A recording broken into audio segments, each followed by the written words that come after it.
Hello everyone, good evening. Welcome to Glance academy. दोस्तों, इस class में हम लोग कवर करेंगे यूपीएससी प्रीलिम्स 2025 के लिए आपकी पीटी 365, जिसमें हम लोग इकोनॉमी को कवर कर रहे हैं। और इस समय जो विजन आईएएस की पीटी 365 आई हुई है, इसमें अभी अप्रैल 2024 से लेकर अक्टूबर 2024 तक का पूरा करंट अफेयर शामिल है। जिसके बाद इसका जो पार्ट 2 आएगा, पार्ट 2 में क्या होगा कि नवंबर 2024 से लेकर अप्रैल 2025 तक का पूरा करंट अफेयर्स इसमें शामिल रहेगा। तो इसकी पूरी कंप्लीट हम लोग क्लास करा रहे हैं इस समय आपको हैंड रिटन नोट्स के द्वारा, मतलब जो हाईलाइट पॉइंट्स हैं उसके द्वारा। और इस तरीके की क्लास लगभग शायद ये चौथी क्लास होगी और अगली 2 क्लास और आएंगी, जिसके बाद इकोनॉमी के आपके पीटी 365 की क्लास भी कंप्लीट हो जाएगी। और साथ ही साथ आर्ट एंड कल्चर की भी मैंने साथ में शुरू कर रखी है, जिसकी 2 क्लासेस हो चुकी हैं, उसकी भी अगली 2 क्लास और आएगी। फिर इसके बाद हम लोग एनवायरमेंट और पॉलिटी को भी कवर करेंगे। साथ ही साथ आगे बढ़ने से पहले आप लोगों को ये शॉर्ट नोट्स की, जो हैंड रिटन शॉर्ट नोट्स जो हमारे हैं, उसकी भी अपडेट आपको देता हूं, क्योंकि बहुत सारे बच्चे फिर क्या करते हैं, पर्सनली मैसेज करते हैं कि सर कैसे मिलेंगे कैसे नहीं। तो आपको कंप्लीट जानकारी यहाँ पे इस व्हाट्सअप नंबर पे करने पे मैसेज मिल जाएगी, जो कि आपके परिणाम शॉर्ट नोट जो आपके यूपी पीसीएस या फिर अदर स्टेट के पीसीएस समीक्षा अधिकारी प्रीलिम्स के लिए स्पेशली तैयार किए गए। तपस्या शॉर्ट नोट्स ये आपके प्री और मेंस दोनों के लिए रहेगा, जो कि आप यूपीएससी के लिए भी इसका प्रयोग कर सकते हैं पूरी तरीके से। लक्ष्य बेस्ड शॉर्ट नोट्स अगर हम बात करें, जो पेपर मेंस के होते हैं, आंसर राइटिंग जीएस पेपर 1, 2, 3, 4, ये आपके स्टेट पीसीएस और यूपीएससी दोनों को फॉलो करके तैयार किया गया, तो आप इसे ही फॉलो कर सकते हैं। यूपी पीसीएस मेंस अगर आप लिखने वाले 2024 या 2025 की तैयारी कर रहे हैं, तो आप यहाँ पे पेपर 5 और 6 को भी साथ में ले सकते हैं। इसकी कंप्लीट जानकारी इस व्हाट्सएप नंबर पर मिलेगी। साथ ही साथ ये सभी हैंड रिटन नोट्स हमारे कैसे होते हैं दोस्तों, पेड होते हैं, जिसकी सारी इंफॉर्मेशन आपको व्हाट्सएप पे मिल जाएगी। चलिए शुरू करते हैं आज के लेक्चर। लास्ट क्लास में हम लोग दोस्तों ब्रेटन वुड्स सम्मेलन पढ़ रहे थे। ब्रेटन वुड्स कॉन्फ्रेंस के अंतर्गत हम लोगों ने आईएमएफ को भी पढ़ लिया था, लेकिन वर्ल्ड बैंक से हमें आज शुरू करना था, क्योंकि वर्ल्ड बैंक भी वहीं की संस्था है जो कि ब्रेटन वुड्स जो 1944 में कॉन्फ्रेंस की गई थी न्यू हैम्पशायर यूएसए के अंतर्गत। तो वहां पे 2 संस्थाओं का उदय हुआ, जिसमें एक इंटरनेशनल मॉनेटरी फंड था, दूसरा एक वर्ल्ड बैंक। तो इंटरनेशनल मॉनेटरी फंड को हम लोगों ने लास्ट क्लास में कवर किया था, और अब हम लोग पढ़ेंगे वर्ल्ड बैंक के बारे में। तो क्या कहता है वर्ल्ड बैंक, जरा इसकी जानकारी हम लोग कवर कर लेते हैं। तो यहाँ पर इस टॉपिक को हम लोग डिस्कस कर लेते हैं। देखिए, वर्ल्ड बैंक की बात करेंगे तो सबसे पहले इंपॉर्टेंट है कि वर्ल्ड बैंक में विश्व बैंक समूह गारंटी प्लेटफॉर्म का संचालन शुरू हो गया। तो ये क्या है, वर्ल्ड बैंक का जो ग्रुप है, जो कि गारंटी प्लेटफॉर्म के नाम से जाना जा रहा है, ये संचालन शुरू हो गया है। तो ये क्या है, इसको छोड़ दो। इंपॉर्टेंट ये कि जो इसका स्टैटिक पार्ट है, जो इसका बेसिक पार्ट है, वो आपको पता है कि नहीं, क्योंकि कई बार होता है यूपीएससी इनके रिपोर्ट्स के बारे में पूछ लेता है कि कौन इस रिपोर्ट्स को जारी करता है, या फिर विश्व के स्तर पे जो प्रमुख इंटरनेशनल ऑर्गेनाइजेशन होते हैं उनकी जानकारी लेता है। सबसे इंपॉर्टेंट है कि इसकी जो उत्पत्ति हुई या इसका जो निर्माण किया गया, वो 1944 में ब्रेटन वुड्स कॉन्फ्रेंस के अंतर्गत किया गया था।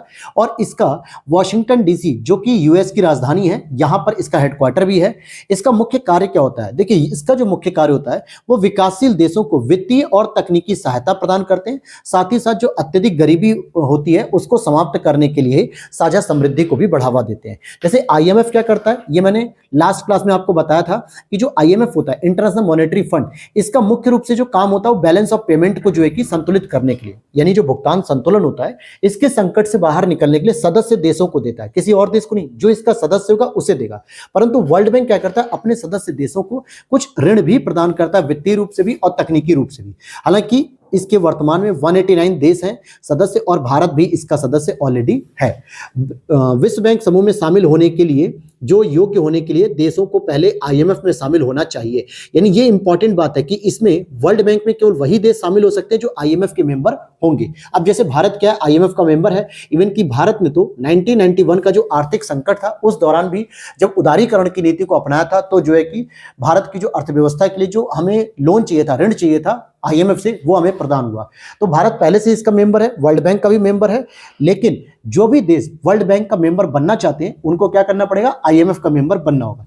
हालांकि वर्ल्ड बैंक नाम से कोई एक अलग से संस्था नहीं है, बल्कि ये 5 बैंकों का समूह है। वो 5 बैंक कौन सी होती है, जिसमें सबसे प्रमुख, जिसको वर्ल्ड बैंक का समकक्ष माना जाता है, यानी वर्ल्ड बैंक का एक रूप माना जाता है, IBRD, international bank for reconstruction and development, यानी अंतरराष्ट्रीय पुनर्निर्माण और विकास बैंक। दूसरा आईएफसी, इंटरनेशनल फाइनेंस कॉर्पोरेशन। फिर IDA, international development association. मीगा, multilateral investment guarantee agency. और आईसीएसआईडी। ध्यान देना कि भारत के अगर हम बात करें तो भारत आईसीएसआईडी को छोड़ के इन चारों का सदस्य क्या है दोस्तों, इन चारों का सदस्य, लेकिन आईसीएसआईडी का मेंबर नहीं है भारत। और आईएमएफ का मेंबर तो है ही है। फिर और आगे यहाँ पे देखते हैं कि जो रिपोर्ट्स ये लोग जारी करते हैं वो कौन कौन सी रिपोर्ट ऐसी होती है, क्योंकि कई बार एग्जामिनर यूपीएससी में क्या करता है, इनके रिपोर्ट को भी पूछता है। हालांकि अभी आप यूपीपीसीएस 2024 का जो प्रीलिम्स हुआ था 22 दिसंबर को, तो उसमें भी आप देख सकते हो कि वहां पर भी इन चीजों को पूछा गया है। देखते हैं यहाँ पर, देखो रिपोर्ट में क्या है कि global economic prospects, recipe for a liveable planet, achieving net zero emissions in the agrifood system, ये हो गई दूसरी रिपोर्ट। तीसरी poverty and share prosperity report, तो इसकी कम से कम ये रिपोर्ट आपको याद होनी चाहिए, poverty and share prosperity report. पहली है ग्लोबल इकोनॉमिक प्रोस्पेक्ट्स। अगर ये दो रिपोर्ट आपको याद है तो बहुत इंपॉर्टेंट रहती है, क्योंकि इसीलिए आपको ये पता रहना चाहिए। आगे देखते हैं, ये जो नया लॉन्च किया गया है विश्व बैंक समूह guarantee platform, what is this. देखा जाए तो इसको वर्ल्ड बैंक समूह गारंटी को वर्ष 2024 में शुरू किया गया, अभी हाल ही में। साथ ही साथ इसकी जो गारंटी की बात हो रही है, किस बारे में बात हो रही है, तो इसको देख लेते हैं। यहाँ लिख रहा है कि विश्व बैंक समूह के सभी गारंटी प्रदाता संस्थान, जो सभी गारंटी प्रदाता संस्थान के सभी गारंटी उत्पादों और विशेषज्ञों को बहुपक्षीय निवेश गारंटी एजेंसी से जोड़ती है। क्योंकि ये जो मीगा होती है, मल्टीलेटरल इन्वेस्टमेंट गारंटी एजेंसी जो होती है, जो विश्व के स्तर पे जो भी दो देशों के बीच में कोई समझौता होता है कि हम आपके यहाँ इतना इन्वेस्टमेंट करेंगे, इतना निवेश करेंगे, उसकी गारंटी के लिए ये एक गारंटर के रूप में काम करता है। तो इसी चीज को कहा जा रहा है यहाँ पे, जिसका टारगेट होगा कि 2030 तक $20 बिलियन की जो वर्ल्ड बैंक की जो ग्रुप गारंटी प्लेटफॉर्म है, इसकी वार्षिक गारंटी जारी करने का लक्ष्य रखा गया कि हम 2030 तक क्या करेंगे, $20 बिलियन की जो है कि लक्ष्य रख रहे हैं। और निजी ऋणदाताओं को यहाँ पे बुनियादी ढांचे के वित्त पोषण के लिए प्रदान की जाती है विश्व बैंक की गारंटी। जैसे निजी ऋणदाता जो हो गए, जो अपने देशों को देते हैं या किसी बिजनेसमैन को देते हैं, तो उनके लिए स्पेशली जो बुनियादी ढांचे का विकास करेंगे, उनके लिए ये सुविधा मिल जाती है। और यह प्लेटफॉर्म 3 प्रकार के कवरेज को कवर प्रदान करता है, जैसे सार्वजनिक या निजी क्षेत्र को ऋण के लिए क्रेडिट गारंटी हो गया, व्यापार वित्त गारंटी हो गया, और निजी क्षेत्र की परियोजनाओं या सार्वजनिक निजी भागीदारी के लिए गैर वाणिज्यिक जोखिमों के खिलाफ राजनीतिक जोखिम बीमा। तो कहने का मतलब क्या हो गया कि सार्वजनिक निजी क्षेत्र को भी ऋण देती है, उसमें भी ये गारंटी प्रदान करेगा क्रेडिट के तौर पर। अगर आप व्यापार वगैरह के लिए कोई ऋण ले रहे हो तो भी आपको गारंटी देगा। और निजी क्षेत्र की जितनी भी परियोजनाएं होती हैं, जैसे बहुत सारी परियोजनाएं भारत में क्या होती है, पब्लिक प्राइवेट पार्टनरशिप के साथ चलती है, जैसे जिसे हम कहते हैं सार्वजनिक निजी भागीदारी। कुछ परियोजनाएं ऐसी होती हैं जो डायरेक्टली प्राइवेट कॉन्स्टिट्यूट या प्राइवेट बॉडीज होती हैं, प्राइवेट कंपनी, वो अकेले जो है कि उस परियोजनाओं को ऑपरेट करती हैं। इन सभी के लिए जो गैर वाणिज्यिक जोखिम होते हैं, स्पेशली राजनीतिक जोखिम जो होते हैं, ये भी आपको प्रदान करेगी कि जोखिम से कैसे बचा जाए। अब आ जाते हैं, जो वर्ल्ड बैंक का जो समूह होता है, इसके बारे में मैंने ऑलरेडी बता दिया कि आईबीआरडी होता है, आईडीए होता है, आईएफसी होता है, मीगा होता है और आईसीएसआईडी। अगर हम भारत की बात करेंगे तो भारत, अगर आप देखोगे अभी हम आगे देखते हैं। आईबीआरडी एवं आईडीए मिलकर विश्व बैंक का निर्माण करते हैं। विश्व बैंक समूह में ये सभी 5 संस्थान शामिल है, लेकिन भारत आईसीएसआईडी को छोड़कर से सभी चारों संस्थानों का सदस्य है। तो अगर भारत के बारे में पूछा जाए कि वर्ल्ड बैंक का मेंबर है, तो आप कहोगे हाँ। लेकिन अगर वर्ल्ड बैंक में भी कैटेगरी वाइज पूछ ले कि क्या वो मीगा का मेंबर है, क्या वो आईडीए का मेंबर है, क्या वो आईएफसी का मेंबर है, या वो आईबीआरडी का, या वो आईसीएसआईडी का, तो आपको बताना है आईसीएसआईडी को छोड़ दिया जाए तो बाकी वो 4 संस्थानों का मेंबर है। अब आ जाते हैं हम नेक्स्ट टॉपिक पे, वर्ल्ड ट्रेड ऑर्गेनाइजेशन, जो कि हम डब्ल्यूटीओ के नाम से जानते हैं, जिसको हम लोग इंपॉर्टेंट है क्योंकि यूपीएससी अक्सर यहाँ पे थीम बेस्ड प्रश्न पूछती है। क्या थीम है? देखिए, डब्ल्यूटीओ की जो स्थापना हुई थी दोस्तों 1995 में हुई थी, उरुग्वे दौर की वार्ता के बाद, और इसके अभी 2024 में आप देखोगे तो इसका कंप्लीट हो चुके हैं 30 ईयर। और अक्सर ऐसे प्रश्न जो आपके 30 year, 50 year, 60 year, 75 year, 100 year, ऐसे कोई टारगेट या कोई भी ऑर्गेनाइजेशन की स्थापना दिवस कंप्लीट होता है तो यूपीएससी इसे थीम बनाकर पूछती है बार बार। तो ऐसे इंटरनेशनल ऑर्गेनाइजेशन को पूछा जा सकता है। तो ध्यान रखना, वर्ल्ड ट्रेड ऑर्गेनाइजेशन वैसे भी चर्चा में रहता है व्यापार को लेकर, ठीक है, विकासशील और विकसित देशों के संघर्ष को लेकर, और यहां पर तो उसके 30 ईयर कंप्लीट हो रहे हैं तो ये और भी इंपॉर्टेंट हो जाता है। अगर स्थापना की बात करें तो उरुग्वे दौर की वार्ता की जब समाप्ति हुई थी तो 1994 में 123 देशों ने मोरक्को में मराकेश समझौते पर हस्ताक्षर किया। इंपॉर्टेंट ये है कि जो मोरक्को है दोस्तों, वो अफ्रीका कॉन्टिनेंट का एक कंट्री है, अफ्रीका महाद्वीप का। अगर आप इसे देखना चाहते हो तो स्पेन के नीचे आप देख पाओगे जो यूरोप का स्पेन होता है, और उसके नीचे भूमध्य सागर में प्रवेश करने के लिए जो जिब्राल्टर की एक जलसंधि देखने को मिलती है, वो स्पेन और मोरक्को के बीच में ही जो है कि क्या करती है, अलगाव करती है, यानी स्पेन और मोरक्को को अलग करती है। किसकी जलसंधि? जिब्राल्टर की जलसंधि। तो यहां पर आपको मोरक्को देखने को मिलता है, और इसकी जो राजधानी है मराकेश, वहीं पर यह समझौता किया गया था। तब जाके डब्ल्यूटीओ की स्थापना 1995 में हुई थी। तो डब्ल्यूटीओ की स्थापना कब हुई? 1995 में हुई थी। लेकिन डब्ल्यूटीओ से पहले इससे संबंधित एक और संस्था थी जिसका नाम था GATT, general agreement trade and tariff, प्रशुल्क और व्यापार पर सामान्य समझौता यानी कि general agreement on trade and tariff, इसके नाम से गेट के नाम से इसे जाना जाता था, जो कि आपकी 1947 में स्टैब्लिश हुई थी ब्रेटन वुड कॉन्फ्रेंस के बाद। क्योंकि 1944 में ब्रेटन वुड जो कॉन्फ्रेंस हुई थी वहां पे इंटरनेशनल मॉनेटरी फंड और वर्ल्ड बैंक इन दोनों की स्थापना तो हो गई थी, लेकिन 2 से 3 साल बाद 1947 में गेट की भी स्थापना कर दी गई थी। अब क्या है, अब गेट भी समाप्त हो गया और गेट को रिप्लेस कर दिया गया 1995 में डब्ल्यूटीओ के द्वारा, यानी अब डब्ल्यूटीओ की स्थापना हो चुकी है। डब्ल्यूटीओ के सभी सदस्यों के बीच व्यापारिक संबंधों के लिए एक बुनियादी फ्रेमवर्क के रूप में कार्य करता है। यानी डब्ल्यूटीओ के जितने भी मेंबर हैं, लगभग 190 के आसपास जो इसके मेंबर हैं, तो इनके बीच में जो व्यापारिक गतिविधि होती है, जैसे भारत हो गया, अमेरिका हो गया, चाइना हो गया, इजराइल हो गया, रूस हो गया, इन सभी देशों के बीच में जो व्यापार होता है, उन व्यापारों में जो भी नियम होते हैं, जो कानून होते हैं, उनके मापदंड को तय करने वाली संस्था के रूप में डब्ल्यूटीओ अपने अस्तित्व को रखती है। साथ ही साथ अगर आप देखोगे कि व्यापार के दायरे का विस्तार भी किया है इसने, जैसे वस्तुओं के साथ साथ सेवाओं, बौद्धिक संपदा और अन्य क्षेत्र संबंधी व्यापार को भी इसमें शामिल किया गया है। तो वस्तुओं के साथ इसमें सेवाएं भी शामिल है, बौद्धिक संपदा भी है और भी अन्य क्षेत्र की सेवाएं शामिल की गई हैं। आधुनिक बहुपक्षीय व्यापार प्रणाली की इसने स्थापना की है। इससे सदस्यों के बीच वार्ता, विवाद निपटान और आर्थिक सहयोग को बढ़ावा मिलता है। जैसे कई बार होता है कि अमेरिका और चाइना के बीच में ट्रेड वॉर हो रहा होता है, दोनों ही डब्ल्यूटीओ के मेंबर होते हैं, या कई बार होता है भारत और चाइना के बीच में संघर्ष होता है व्यापार को लेकर, भारत अमेरिका के बीच में व्यापार का संघर्ष है, तो ऐसे में ये दोनों देश डब्ल्यूटीओ के मेंबर होते हैं, जहां पर इस विवाद को निपटाने का प्रयास किया जाता है, चाहे वो बहुपक्षीय विवाद हो या फिर द्विपक्षीय विवाद हो। ठीक है, इस विवाद को निपटाने का प्रयास किया जाता है। तो इसको देखते हैं यहाँ पर।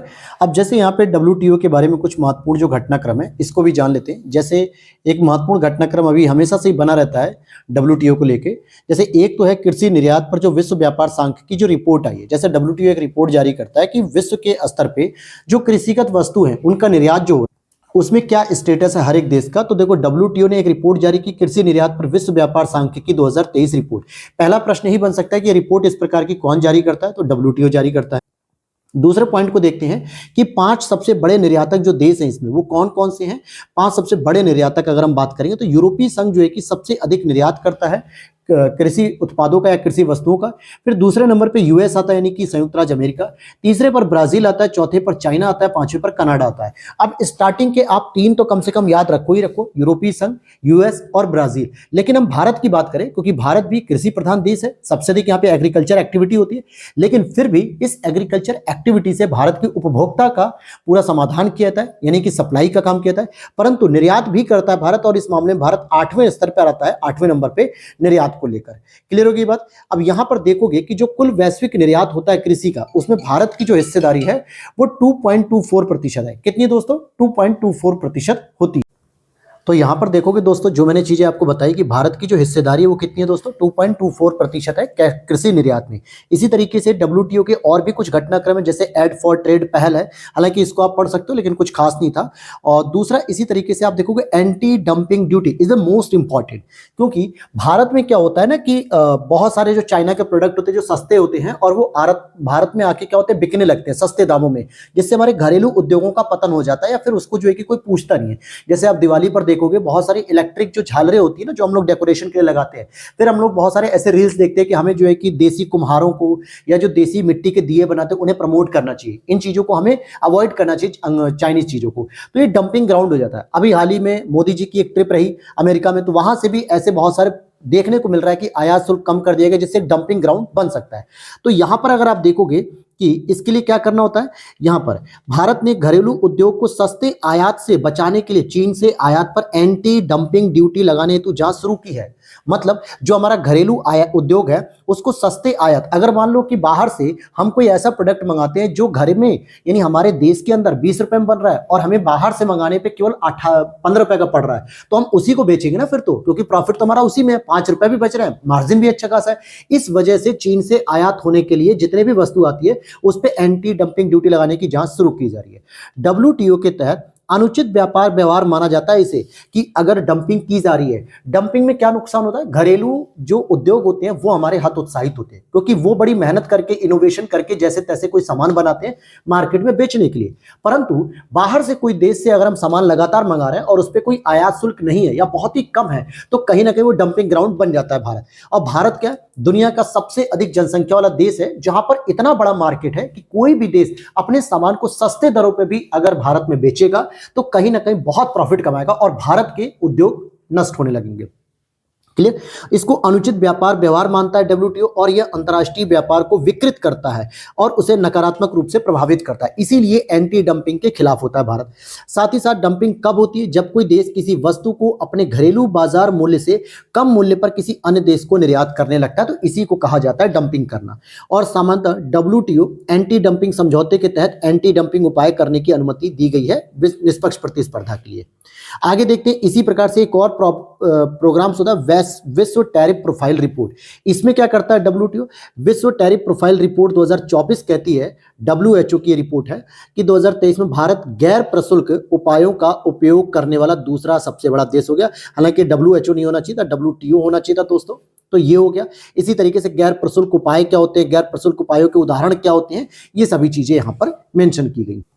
अब हम लोग चलते हैं इसी के अंतर्गत एग्रीकल्चर एंड फूड सिक्योरिटी, अर्थात खाद्य कृषि और खाद्य सुरक्षा, इसकी हम बात करते हैं। तो कृषि और खाद्य सुरक्षा के लिए क्या है टॉपिक, देखिए डब्ल्यूटीओ की क्या है कि अभी 13वीं मंत्री स्तरीय सम्मेलन यानी कि एमसी, इट मींस कि क्या हो गया, मिनिस्ट्रियल कॉन्फ्रेंस इसको हम कहते हैं, जो संयुक्त अरब अमीरात के अबू धाबी में संपन्न हुई है। और इस सम्मेलन में पब्लिक स्टॉक होल्डिंग से जुड़े मुद्दे का स्थायी समाधान नहीं निकल पाया, यानी ये बैठक भी एक तरीके से बेकार ही हो गई। ठीक है, पब्लिक स्टॉक होल्डिंग के तहत सरकार किसानों से एमएसपी पर अनाज खरीदती है। भारत सरकार भी पब्लिक स्टॉक होल्डिंग के तहत एमएसपी पर क्या करती है, किसानों से अनाज खरीदती है और उसका भंडारण करती है, फिर गरीबों को सब्सिडी आधारित मूल्य पर उचित मूल्य की दुकानों के जरिए वितरित करती है, जिसको हम लोग कहते हैं पीडीएस, पब्लिक डिस्ट्रीब्यूशन सिस्टम।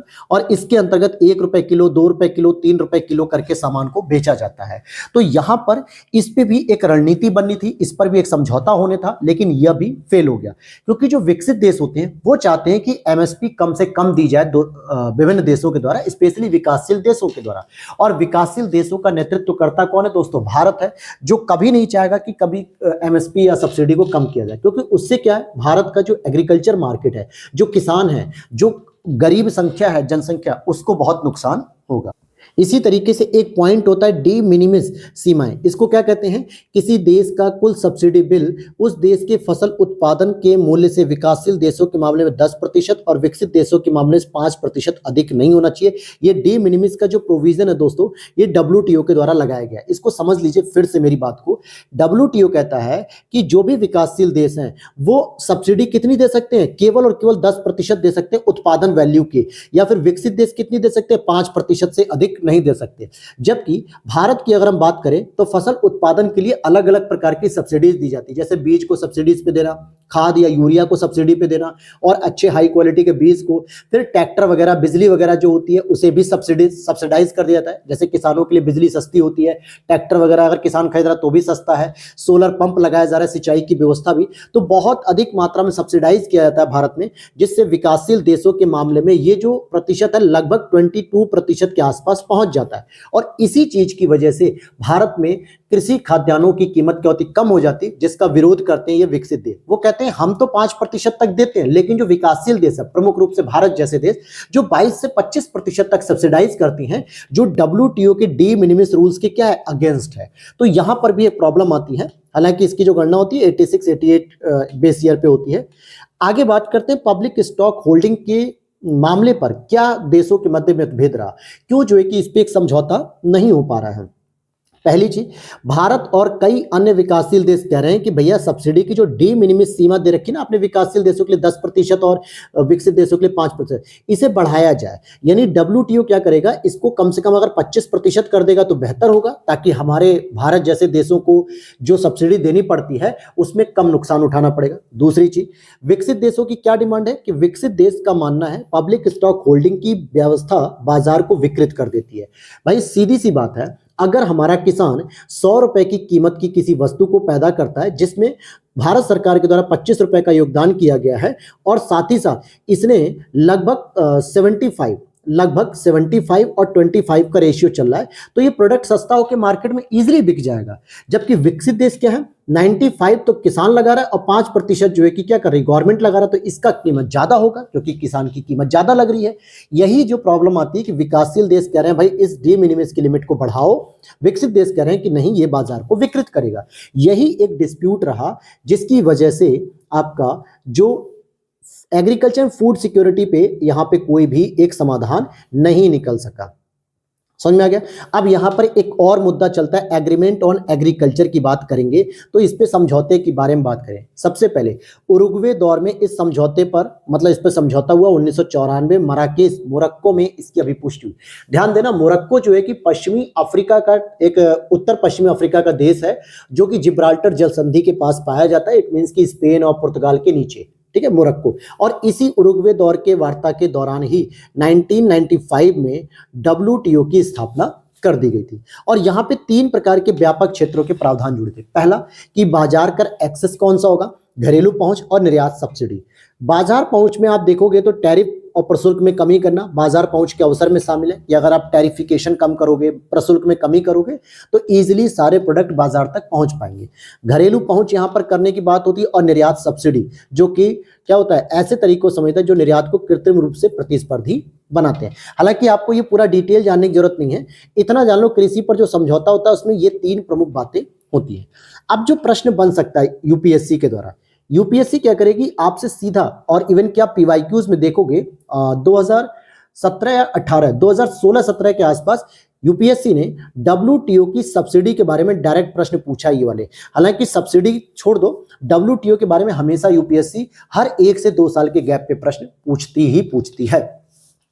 उम्मीद कर रहा हूँ वीडियो अच्छी लग रही हो तो दोस्तों लाइक कर दिया करो यार, दोस्तों के साथ शेयर भी किया करो। इतना एफर्ट करता हूँ आप लोगों को हिंदी मीडियम पढ़ाने के लिए, क्योंकि पूरे यूट्यूब पर आप देखो कि हिंदी मीडियम में विजन आईएएस को पढ़ाने का तरीका बहुत ही कम लोग जान पा रहे हैं, ठीक है। और आप लोगों के लिए मैं इतनी मेहनत करता हूँ तो कम से कम शेयर किया करो, लाइक किया करो। चैनल पे पहली बार हो या चैनल को सब्सक्राइब नहीं करते हो, बस वीडियो का नोटिफिकेशन आता है और आप देख लेते हो, लेकिन सब्सक्राइब कर लिया करो ताकि हमें भी मोटिवेशन मिलना चाहिए कि हाँ भाई हम जो काम कर रहे हैं लोगों को पसंद आ रहा है, चीज़ों को कंटिन्यू किया जाए, ये सभी चीज़ें होती हैं। टॉपिक पे आते हैं कि जो अलग अलग बॉक्स है, जैसे एम्बर बॉक्स की बात करें, ब्लू बॉक्स की बात करें और ग्रीन बॉक्स की बात करें, इनका मतलब क्या है सीधी भाषा में समझिए। कृषि वस्तुओं के उत्पादन और व्यापार को विकृत करने वाले सभी तरह के घरेलू समर्थन सब्सिडी कुछ अपवादों के साथ इसको एम्बर बॉक्स में शामिल किया है। मतलब सीधी बात है कि एम्बर बॉक्स को क्या कहा जा रहा है कि ये ऐसी एक सब्सिडी होती है जो कहीं ना कहीं बाजार को विकृत करती है, डिस्प्यूट करती है या WTO के नियमों का उल्लंघन करती है। जाहिर सी बात है कृषि में इस प्रकार के सब्सिडी को क्या किया जाएगा, वैलिड नहीं माना जाता होगा। WTO के सभी सदस्य देश कहते होंगे भाई ये सब्सिडी नहीं यूज होनी चाहिए। ब्लू बॉक्स की बात करें तो ब्लू बॉक्स के अंतर्गत शामिल चीजें मूल रूप से अंबर बॉक्स सब्सिडी के ही समान होती हैं, लेकिन इनकी प्रवृत्ति उत्पादन को सीमित करने की होती है। सामान्य रूप से एम्बर बॉक्स के तहत दी जा सकने वाली कोई भी ऐसी सहायता जिसके कारण किसानों को अपना उत्पादन भी सीमित करना पड़े तो उसे ब्लू बॉक्स में रखा जाता है। तो एक मायने में कह सकते हो कि भैया एम्बर बॉक्स भी खराब है, ब्लू बॉक्स भी खराब है according to WTO। Green box की बात करें तो ऐसी सब्सिडी जिससे व्यापार विकृत नहीं होता, पहली चीज, या होता भी है तो बहुत कम विकृत होता है, उसे ग्रीन बॉक्स में रखा जाता है। ग्रीन बॉक्स सब्सिडी को विश्व व्यापार संगठन द्वारा अनुमति दी गई है। यही डायरेक्ट प्रश्न बन जाएगा मेरे भाई कि WTO ने सब्सिडी के अंतर्गत किस प्रकार की सब्सिडी दी है और किन सब्सिडी को बेहतर मानता है। अब अगर मैं ग्रीन बॉक्स की बात करूं तो भैया 10% अगर विकासशील देश दे रहा है और 5% अगर विकसित देश दे रहे हैं तो इसका मतलब है कि ये बाजार को विकृत नहीं करती है, तो करेगी भी तो बहुत ही मिनिमाइज तरीके से करेगी, ठीक है। तो ये सब चीजें थी। फिर पीस क्लॉज वगैरह और WTO मत्स्य की सब्सिडी समझौता जो कि हुआ नहीं, तो इसको खैर क्योंकि लिख रहा है ना यहाँ पे स्थायी समाधान पर पहुंचे बिना ही ये जो सम्मेलन था वो निपट गया, लेकिन कोई खास बात नहीं थी। हाँ, ट्रिप्स को जरूर पढ़ेंगे, this is the most important, क्योंकि यहाँ से कॉपीराइट वगैरह जो पेटेंट होते हैं इनसे संबंधित प्रश्न यूपीएससी अक्सर पूछता है। और ध्यान देना ये भी देखिए WTO ने ट्रिप्स समझौते की 30वीं वर्षगांठ मनाई है, तो ये आपका क्या है 30वीं वर्षगांठ होना, यानी कि ये यूपीएससी का क्या पैटर्न है दोस्तों। पैटर्न कैसा है, जो थीम बेस होता है कि भाई अगर कोई चीज इंपॉर्टेंट है विश्व में या भारत में और उसकी कोई सेलिब्रेशन हो रहा है 30 वर्ष 50 वर्ष 20 वर्ष 10 वर्ष, तो यहां से प्रश्न पूछा जाता है। और WTO, वर्ल्ड बैंक, WHO ऐसे कुछ प्रमुख ऑर्गेनाइजेशन है जो यूपीएससी के बहुत फेवरेट टॉपिक होते हैं। तो यहां से क्या होता है कि बार बार प्रश्न बनते हैं। तो समझते हैं, WTO ने अभी 30वीं वर्षगांठ मनाई है। बौद्धिक संपदा अधिकार के व्यापार संबंधी पहलू, ये इसका पूरा नाम है। इसमें trade related aspect of intellectual property rights, जिसको हम लोग ट्रिप्स भी कहते हैं, और उस पर ये एक समझौता है होता है। देखते हैं क्या क्या मामला आता है इसमें। देखिए, ट्रिप्स समझौता, गेट जो था जनरल एग्रीमेंट ऑन, मतलब general agreement on trade and tariff, इस तरीके से कह सकते हो, उरुग्वे दौर की वार्ताओं के साथ विकसित हुआ। और 1995 में जब गेट की जगह WTO आ गया तो WTO इसे रेगुलेट करने लगा। इसका मतलब है ट्रिप्स समझौता WTO के बनने से पहले ही गेट में आ चुका था। ट्रिप्स को मराकेश समझौते के अनुबंधों में शामिल किया गया और मराकेश समझौते से ही WTO की स्थापना होती है। ट्रिप्स जो समझौता है ये कब हुआ दोस्तों? ये 1 जनवरी 1995 को हुआ और इसी के पैरेलल वर्ल्ड ट्रेड ऑर्गेनाइजेशन का एस्टैब्लिशमेंट देखने को मिलता है। समझ में आ गई ये बात? चलिए, तो यहां से आपने एक चीज तो समझ ली भैया, ट्रिप्स समझौता जो इंपॉर्टेंट है उरुग्वे दौर के अंतर्गत 1 जनवरी 1995 को हुआ। साथ ही साथ ये जो IPR होता है ना, इंटेलेक्चुअल प्रॉपर्टी राइट, इस पर सबसे व्यापक बहुपक्षीय समझौते होते हैं। जैसे IPR में क्या होता है ना, कई सारे होते हैं। जैसे अगर आप इंटेलेक्चुअल प्रॉपर्टी राइट में लगभग 8 प्रकार के होते हैं। यहाँ पे देखो लिखा हुआ है कि इसी में जो ट्रिप्स आता है उसमें आपका कॉपीराइट आएगा, ट्रेडमार्क आएगा, ज्योग्राफिकल इंडिकेशन जिसको हम GI टैग कहते हैं, औद्योगिक डिजाइन, पेटेंट, एकीकृत सर्किट के लेआउट डिजाइन, ऐसे सभी इंटेलेक्चुअल प्रॉपर्टी राइट्स जो होते हैं वो ट्रिप्स के अंतर्गत आते हैं। अब जैसे आप कॉपीराइट की बात करें, जैसे अगर हम बात करें, ये जो हम लोग विजन की मैगजीन पढ़ रहे हैं दोस्तों, ठीक है, हालांकि विजन अगर चाहे तो इस पे कॉपीराइट दे सकता है हमारे यूट्यूब चैनल पे, लेकिन उन्होंने क्या किया कि अपनी वेबसाइट पर फ्री इसको रखा है। और ये फ्री होने का मतलब हो गया कि भैया आप बच्चों को पढ़ा सकते हो या आप उसे डाउनलोड करके खुद भी पढ़ सकते हो, तो इस पे कोई कॉपीराइट नहीं आएगा। फॉर एग्जांपल, हमारे जो पेड जो है कि नोट्स वगैरह या जो हमारी क्लासेस हैं, अगर उसे कोई यूट्यूब चैनल पे पेड करता है या बेचता है या उसे सेल आउट करता है, मिसलीड करता है, तो हम उसे कॉपीराइट दे सकते हैं। ट्रेडमार्क ऐसे होता है, इसीलिए आप देखो कि बहुत सारी कंपनियां अपने प्रोडक्ट के साथ TM लिखती है, या फिर ज्योग्राफिकल इंडिकेशन हो गया, औद्योगिक डिजाइन हो गया। अब जैसे मान लीजिए महिंद्रा का भी एक नया लोगो आया हुआ है, महिंद्रा की 4 व्हीलर का, या सुजुकी का आप देखोगे कुछ इस तरीके से होता है, ठीक है, हुंडई का आप देखोगे तो कुछ इस तरीके से होता है। तो ये क्या, ये इसकी इंडस्ट्रियल डिजाइन है, इसको आप कॉपी नहीं कर सकते हो इनसे बिना पूछे। और ध्यान देना कि ट्रिप्स के दायित्वों का पालन करते समय कोई भी विवाद होगा तो उसकी सुनवाई WTO की विवाद निपटान प्रक्रियाओं के तहत ही सुलझाया जाएगा। जैसे मान लेते हैं कि हम अभी बात कर रहे हैं हल्दी की। हल्दी हमारे यहाँ क्या है, ऋग्वैदिक समय से चली आ रही है, वैदिक पीरियड से चली आ रही है। हल्दी में कहीं ना कहीं हमारे दादा परदादा, उससे पूर्वज भी क्या करते थे, उसको एंटीसेप्टिक के रूप में यूज करते थे। मेडिसिनल उसमें क्वालिटीज पाई थी, दवाइयों के गुण उसमें है। और US ने क्या किया, चोरी से कहा कि हल्दी में हमने दवाइयों के गुण खोजे हैं, इसलिए हम उस पर पेटेंट लेंगे। भारत ने क्लेम किया, कहां पे किया, WTO में, कि साहब जो हल्दी है ना, टर्मरिक जिसे आप कहते हो, ये हमारे भारत में हजारों साल पहले से प्रयोग हो रही है और दवा के रूप में प्रयोग होती है, तो हमारे यहाँ मेडिसिनल इसके गुण हैं।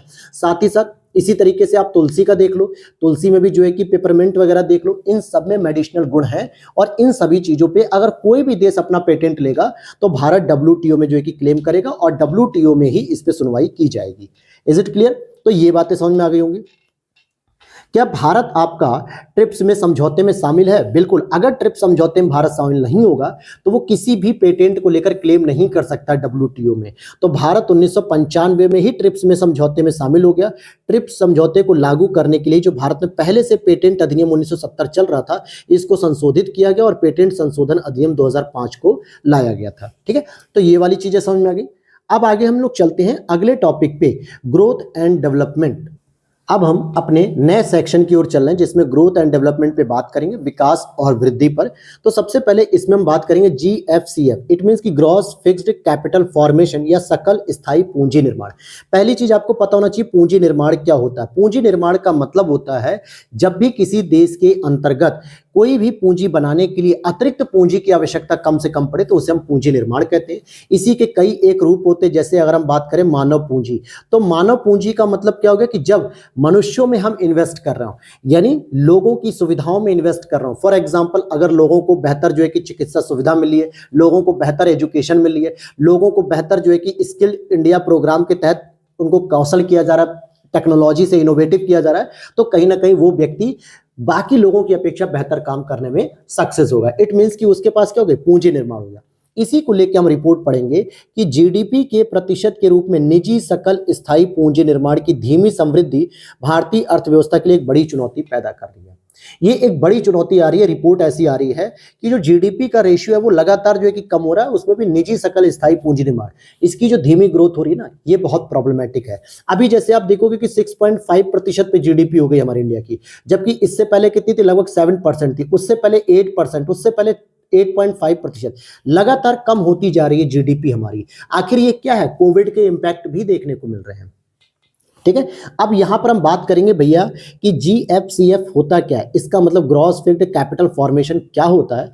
तो भारत की यानी निवेश का जो विकास होता है, भारत की स्वतंत्रता से लेकर आर्थिक उदारीकरण जबकि 1991 में हुआ और भारत हुआ 1947 में आजाद। कब हुआ दोस्तों, 1947 में आजाद हुआ, और इस दौरान भारत के पास जो निवेश आता था वो जीडीपी का 10% रहता था। मान के चलते हैं कि अगर भारत की जो जीडीपी है दोस्तों, मान लीजिए कि 100 रुपए जो है कि भारत की जीडीपी है, तो इसका 10% यानी कि 10 रुपए इसमें इन्वेस्टमेंट हुआ करता था। ठीक है, अब यहां पर अगर आप देखोगे तो लगातार जो है कि इसमें वृद्धि होती गई। 2007-8 में तो लगभग 27% हो गया, 2020-21 में जीडीपी के 19.6% के निचले स्तर पे पहुंच गया और यह फिर से बढ़ना शुरू हो गया।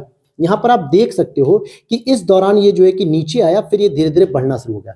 अब होगा क्या, अब अगर होगा क्या, यूपीएससी एक प्रश्न पूछेगी कि क्या सकल स्थायी पूंजी निर्माण में पिछले 5 सालों में लगातार वृद्धि हुई है क्या, तो आप कहोगे नहीं सर, लगातार वृद्धि नहीं हुई है, कुछ साल तो वृद्धि हुई, फिर एक गिरावट देखने को मिली, और गिरावट, फिर वृद्धि, फिर वृद्धि। ये जो आपका ट्रेंड होता है ना, ट्रेंड, इस तरीके के पैटर्न को यूपीएससी पूछती है मेरे भाई।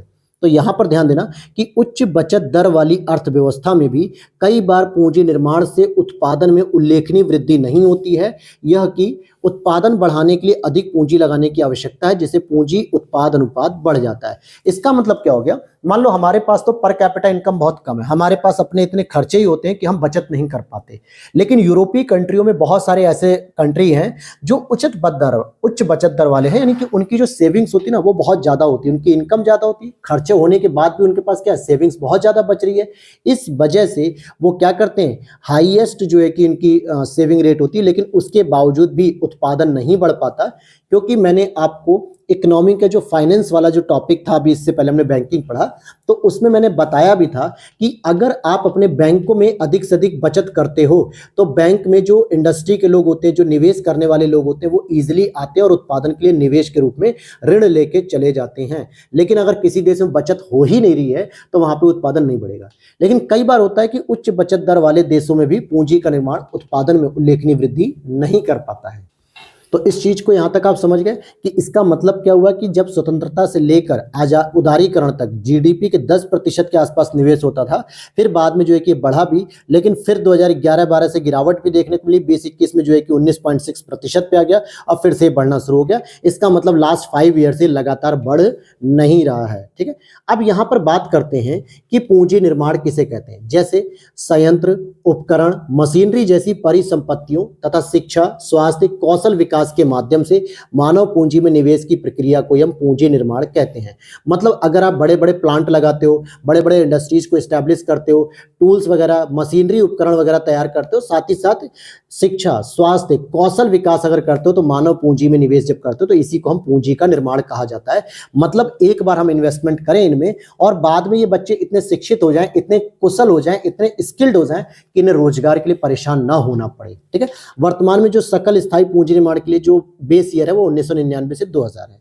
अब यहां पर बात आती है कि इसमें क्या क्या चीजें शामिल हो सकती है, क्या क्या नहीं। अब जैसे यहां पर आप देखोगे जो कैपिटल फॉर्मेशन होता है पूंजी निर्माण में, जैसे लैंड रिफॉर्म्स आप देख सकते हो, समतलीकरण, बाढ़ लगाना, जल निकासी, संयंत्र, मशीनरी, उपकरण हो गया, अवसंरचना विकास, जैसे सड़कें बनाओ, पुल बनाओ, रेलवे बनाओ, एक्सप्रेसवे बनाओ, बार बार उपयोग किए जाने वाले पशुधन में वृद्धि होना, जैसे डेयरी, मवेशी, भेड़ आदि, बड़े पैमाने पर मरम्मत और रखरखाव के लिए परिसंपत्तियों के अधिक समय के लिए आर्थिक रूप से उपयोगी बनाना, अमूर्त परिसंपत्तियां जैसे आप सॉफ्टवेयर बना सकते हो, मूर्त जो कलात्मक कार्य हैं, ये सभी चीजें आपकी पूंजी निर्माण के अंतर्गत आएंगी, क्योंकि इससे कहीं ना कहीं आपके देश में आर्थिक विकास होने के साथ साथ निवेश का आकर्षण होता है, साथ ही साथ ये पूंजी को वृद्धि करती है। लेकिन कई बार इसमें कुछ चीजें लोग गलती से यूज कर देते, जैसे घरेलू अंतिम उपभोग व्यय पे मशीनरी उपकरण को यूज नहीं कर सकते, प्राकृतिक आपदाओं को इसमें शामिल नहीं कर सकते जो नुकसान हो रहा है, मध्यवर्ती उपभोग की वस्तुओं को भी इसमें शामिल नहीं करते हैं। अगर हम इसके बेसिक चीजों पे जाने कि निवेश कैसे होते हैं, तो निजी और सार्वजनिक दोनों तरह के निवेश शामिल होते हैं। निजी क्षेत्र द्वारा सकल स्थायी पूंजी निर्माण को निजी निवेश कहा जाता है, और जो सरकार द्वारा किया जाता है उसे जो है कि हम क्या कहते हैं, सरकारी या सार्वजनिक निवेश कह सकते हैं। Is it clear? इतनी बात समझ में आ गई? चलो जी, अब यहाँ पे एक टॉपिक आ रहा है दोस्तों, एक छोटा सा वर्ड आया हुआ है जो मुझे आपको बताना है, जरूरी है। इसलिए सार्वजनिक निवेश बढ़ने से क्राउडिंग आउट की स्थिति उत्पन्न हो जाती है, इससे निजी निवेश कम हो जाता है। What is this crowding out? Directly प्रश्न पूछेगा यूपीएससी इस पे। ये एक टर्म्स है और जो कि वित्त मंत्री निर्मला सीतारमण ने खुद 2021-22 के बजट में क्राउडिंग आउट पे बात की थी। तो यूपीएससी पुराने टॉपिक को भी रिकवर करता है। देखो, क्राउडिंग आउट का मतलब हो गया जब सरकार आम जनता पर कर का भार बढ़ाकर बाजार से अधिक उधार लेकर सरकारी खर्च में वृद्धि करती है। इस वजह से निजी क्षेत्र की आय और उनके द्वारा ऋण की मांग कम हो जाती है। अब ये टेक्निकल टर्म्स है, नहीं समझ में आई होगी, चलो मैं समझाता हूं। जैसे मान के चलो कि किसी व्यक्ति के पास 100 रुपए इनकम होती है। This is clear? चलो मैं इससे समझाता हूँ। 100 रुपए मान लो किसी व्यक्ति के पास इनकम होती है, सरकार ने टैक्स की रेट बढ़ा दी, या सरकार ने बैंकों से पैसे ले लिए, या ये लोग जो है कि टैक्स रेट बढ़ गया, तो इनके पास 90 रुपए का खपत हो गया। बचा कितना? केवल 10 रुपए बचा, जो कि ये व्यक्ति पहले कितना रुपए बचाता था? लगभग 40 रुपए बचाता था। लेकिन सरकार ने टैक्स को बढ़ाया तो पैसा अधिक से अधिक सरकार के पास आ गया, और 10 रुपए ही केवल बस ये बैंकों के पास जमा करेगा। अब बैंक के पास जो पहले 40 रुपए एक व्यक्ति जमा करता था, अब 10 रुपए जमा करने लगा। इससे जो निजी कंपनी के जो मालिक लोग हैं, जब वो आते हैं कि सर हमें ऋण दे दीजिए, हमें जो है कि कंपनी में इन्वेस्टमेंट करना है, निवेश करना है, तो बैंक वाले कहते हैं यार कि सरकार ने टैक्स की रेट बढ़ा रखी है और इस वजह से लोगों के पास पैसा बहुत कम बच रहा है, इसलिए वो बैंकों में ज्यादा पैसा जमा नहीं कर रहे हैं, इस वजह से हम आपको ज्यादा ऋण नहीं दे पाएंगे। ठीक, तो इसी को कहते हैं क्राउडिंग आउट। इट मींस जब सरकार जनता के पैसों को किसी ना किसी तरीके से, चाहे उधार के माध्यम से, चाहे टैक्स रेट के माध्यम से, इनडायरेक्ट टैक्स के माध्यम से ज्यादा से ज्यादा अपने पास कलेक्ट करती है, तो उसे कहते हैं क्राउडिंग आउट। ठीक है, ये चीज कहते हैं। अब आते हैं हम अगले एक important topic, HDR report, human development report. तो चलो देखते हैं अब हम लोग एचडीआर रिपोर्ट। देखिए एचडीआर रिपोर्ट क्या होता है, कैसे होता है, इसके बारे में, तो इसके बारे में हम सारी चीज समझेंगे। सबसे पहले आपको यह जानना है कि ये रिपोर्ट जारी कौन करता है, क्योंकि यूपीएससी क्या करता है, बहुत कॉमन प्रश्न भी उठा के कभी कभी रख देता है। एक आध प्रश्न ऐसा तो है नहीं कि सारे के सारे प्रश्न एकदम 30 मार्क खान वाले रहेंगे। कुछ ऐसे प्रश्न होते हैं जो मॉडरेट नहीं होते, बिल्कुल लाइटली प्रश्न होते हैं, थोड़ी सी स्लिपी मिस्टेक होने के बाद गलत हो जाता है, तो बिल्कुल मिस्टेक नहीं करनी। UNDP, United Nation development programme के द्वारा एचडीआर रिपोर्ट को जारी किया था। अभी 2023-24 की लेटेस्ट रिपोर्ट जारी हो चुकी है। इस रिपोर्ट का जो शीर्षक है, breaking the gridlock, reimagining cooperation in a polarised world. Polarised का मतलब ध्रुवीकरण जो विश्व है, इसमें ब्रेकिंग द ग्रिडलॉक, यानी कि जो प्रॉब्लम सारी चुनौतियां आई है जो विकास करने के लिए शरीर के, मतलब मनुष्य के, उसको तोड़ा जाए, ब्रेकिंग द ग्रिडलॉक, आप इसी से याद रख सकते हो। साथ ही साथ अगर इस रिपोर्ट में देखा जाए तो किस प्रवृत्ति पे ज्यादा वृद्धि की गई है? डेमोक्रेसी पैराडॉक्स, मतलब लोकतंत्र में विरोधाभास। जैसे हम लोग कहते हैं कि लोकतंत्र होना चाहिए, लेकिन बहुत सारे ऐसे नॉर्म्स, ऐसे काम हम करते हैं जिसकी वजह से लोकतंत्र ही टूट जाता है अपने आप में, तो इसी को डेमोक्रेसी पैराडॉक्स कहते हैं। इस प्रवृत्ति में वृद्धि पर प्रकाश डाला है कि ये प्रवृत्ति जो है कि बहुत सारे देशों में बढ़ती जा रही है। मतलब क्या हो गया कि लोकतंत्र के लिए अटूट समर्थन के साथ साथ उन नेताओं के लिए भी बढ़ते समर्थन से है जो लोकतंत्र को कमजोर कर सकते हैं। अब विश्व के स्तर पर आप देखोगे कि यूएसए क्या है, लोकतंत्र की मिसाल पेश करता है, लेकिन सभी को पता है कि विश्व के स्तर पे बराक ओबामा जैसे नेता होना, या जो है कि जो बाइडेन जैसा नेता होना, ये अलग अलग पर्सनालिटी है। लेकिन ट्रंप के आने के बाद विश्व में परिवर्तन एक बड़े स्तर पे देखा जा रहा है। अभी आप देखोगे कि आज कल क्या हुआ था कि यूक्रेन और यूएस के बीच में एक समझौता होने जा रहा है। यूक्रेन और यूएस के बीच में खनिज समझौता होने जा रहा है। वो वॉर रुकवाने के प्रयास कर रहे हैं। ट्रंप के बहुत सारे ऐसे डिसीजंस हैं जिसकी वजह से कहीं ना कहीं वो कहते तो हैं कि लोकतंत्र में लोगों का सम्मान होना चाहिए, मानवाधिकारों का हनन नहीं होना चाहिए, लेकिन जब उन्होंने अपने यहां गए हुए डंकी के माध्यम से लोगों को भारत भेजने की कोशिश की तो पैरों में बेड़ियां बांध के भेजी गई, यानी मानव अधिकार का उल्लंघन कर दिया। इट मींस कि ऐसे भी नेताओं का समर्थन कर रहे हैं जो लोकतंत्र के खिलाफ होते हैं, लोकतंत्र को कमजोर कर रहे हैं और लोकतंत्र के अटूट समर्थन भी करते हैं। तो इसी को कहा था डेमोक्रेसी का पैराडॉक्स। बेसिक जानकारी समझते हैं कि इसमें जो भारत की स्थिति 2021 में तो थी 135वें स्थान पे, 2022 में हो गई 134वें स्थान पे, और जबकि 2018 में थी 130वें स्थान पे। यानी देखा जाए तो ह्यूमन डेवलपमेंट रैंकिंग जो है कि अब थोड़ी खराब होती जा रही है, परंतु 2021 की अपेक्षा 2022 में 1 अंकों का सुधार देखने को मिला है। ठीक है। स्कोर की बात करें तो 2021 में 0.633 था और बाद में 2022 में 0.644 हो चुका है। भारत के पड़ोसी देशों की अगर हम बात कर लें तो भारत की रैंकिंग म्यांमार, नेपाल, पाकिस्तान और अफगानिस्तान से बेहतर है। बाकी जितने भी हमारे पड़ोसी हैं, चाहे वो चीन, श्रीलंका, मालदीव, भूटान, बांग्लादेश, इन सबसे नीचे है। अब आपको यहाँ पे रैंकिंग याद नहीं रखनी है, बस इतना याद रखो कि भारत के जो पड़ोसी देश हैं वो कौन कौन से ऐसे पड़ोसी देश हैं जिनसे भारत की रैंकिंग बढ़िया है। जैसे म्यांमार हो गया, नेपाल, पाकिस्तान, अफगानिस्तान, इन चारों से भारत की रैंकिंग अच्छी है, बाकी सभी की भारत से अच्छी है। भारत को जो ह्यूमन डेवलपमेंट इंडेक्स की जो लिस्ट है वो मध्यम श्रेणी दी गई है। कौन सी दी गई दोस्तों? मध्यम श्रेणी दी गई है। अब यहाँ पे यूएनडीपी के द्वारा इस रिपोर्ट को 1990 से प्रतिवर्ष जारी किया था। साथ ही साथ पाकिस्तानी जो अर्थशास्त्री थे महबूब उल हक, इनके द्वारा इसको विकसित किया गया और 1990 से ये लगातार जारी की जाती है। हालांकि इसमें हमारे भी एक अर्थशास्त्री हैं जिनका नाम है अमर्त्य सेन, जो भारतीय मूल के हैं, इनका भी योगदान प्रॉपर रहा है। अब बात कर लो भैया एचडीआई के बारे में कि उसमें कौन कौन से जो है कि घटक शामिल होते हैं। सबसे पहले होता है इसमें एक लाइफ एक्सपेक्टेंसी यानी कि एक दीर्घायु जीवन, फिर नॉलेज और फिर सम्मानजनक जीवन स्तर, जिसको हम आम भाषा में कह सकते हैं जन्म के समय जीवन प्रत्याशा, यानी कि कोई व्यक्ति कितने समय तक लंबी उम्र जी सकता है। जैसे भारत में अगर हम देखें तो 67 ईयर के आसपास लगभग जो है कि जीवन प्रत्याशा है। यानी अगर कोई व्यक्ति पैदा हो गया, सब कुछ अगर ठीक रहा, एक्सीडेंट वगैरह नहीं हुआ, तो सामान्यतः तो 67 साल के आसपास तक जीवित रहता है, उसके बाद वो मृत्यु हो जाती है।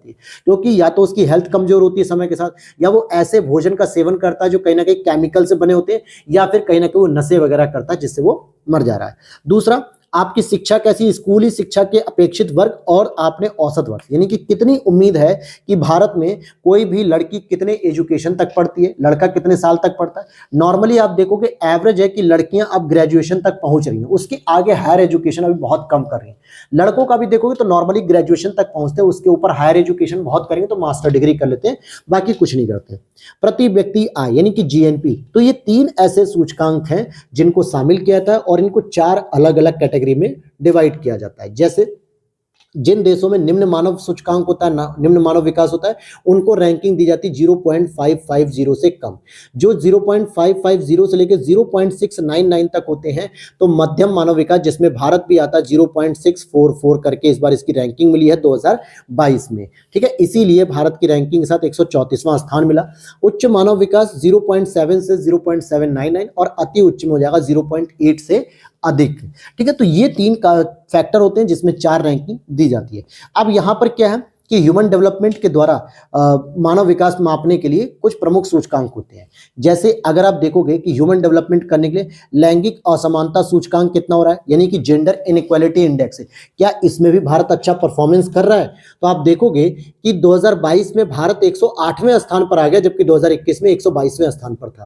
इसका मतलब क्या है कि हमारी रैंकिंग में सुधार हो रहा है, क्योंकि हम जितने भी 0 के नजदीक जाएंगे वही हमारी रैंकिंग में सुधार होगा। इसमें 3 प्रमुख आयामों को शामिल किया जाता है, जैसे लैंगिक असमानता कम करने के लिए कि जनन स्वास्थ्य यानी कि लैंगिक स्वास्थ्य कहता है, सशक्तिकरण कैसा है और श्रम बाजार कैसा महिलाओं का। ठीक, दूसरा लैंगिक विकास सूचकांक, ध्यान देना लैंगिक असमानता सूचकांक अलग है, लैंगिक विकास सूचकांक अलग है। फिर उसके बाद असमानता समायोजित मानव विकास सूचकांक, असमानता समायोजित मानव विकास सूचकांक, इसका मतलब हो गया inequality adjusted human development index IHDI, जो कि भारत की रैंकिंग इसमें 140 है, रैंकिंग में 6 स्थानों की गिरावट भी दर्ज की गई है। तो ये कुछ प्रमुख रैंकिंग होती है जो इसके साथ जारी की जाती है। अब आ जाते हैं हम लोग global multi dimensional poverty index की बात करेंगे। नीति आयोग वाली बात नहीं करेंगे, global multi dimensional poverty index. और मैं आपको बताते चलूं कि यूपीपीसीएस 2024 का जो आपने अभी 22 दिसंबर को पेपर दिया था ना, उसमें ही यह प्रश्न डायरेक्टली पूछ लिया गया था कि वैश्विक बहुआयामी गरीबी सूचकांक किस संस्था के द्वारा जारी किया जाता है। एक ऑप्शन में था यूएनडीपी, एक ऑप्शन में था ओफी, एक ऑप्शन में था WTO और एक ऑप्शन दिया था यूएनडीपी प्लस ओफी, और यही आंसर इसका सही था। मैंने भी आपको उस समय आंसर की वगैरह जब जारी हुई थी तो बताया भी था। तो यहां पर ऐसे प्रश्न भी यूपीपीसीएस से सब पूछने लगा है, यूपीएससी ट्रेंड को, और यूपीएससी तो पूछता ही पूछता है। ठीक है, इसलिए मैंने इसको यहाँ पे लिखा है कि क्यों ये पूछा गया। तो यहां पर देखो यूनाइटेड नेशनल डेवलपमेंट प्रोग्राम यानी कि संयुक्त राष्ट्र विकास कार्यक्रम, साथ ही साथ Oxford poverty and human development initiative OPHI ने संयुक्त रूप से वैश्विक बहुआयामी गरीबी सूचकांक रिपोर्ट 2024 को जारी किया। क्या क्या इन्होंने इसमें रिपोर्टिंग की है, क्या क्या आंकड़े इन्होंने इसमें प्राप्त किए हैं, तो अगर आप देखोगे इन्होंने कहा सीधी भाषा में कि विश्व की लगभग 18% आबादी गंभीर बहुआयामी गरीबी में जीवन यापन कर रही है, जिसमें सबसे अधिक भारत में 234 मिलियन यानी कि 23.4 करोड़ लोग चरम गरीबी में जीवन जी रहे हैं, जो कि विश्व में सर्वाधिक है। तो कितनी ही खराब स्थिति है।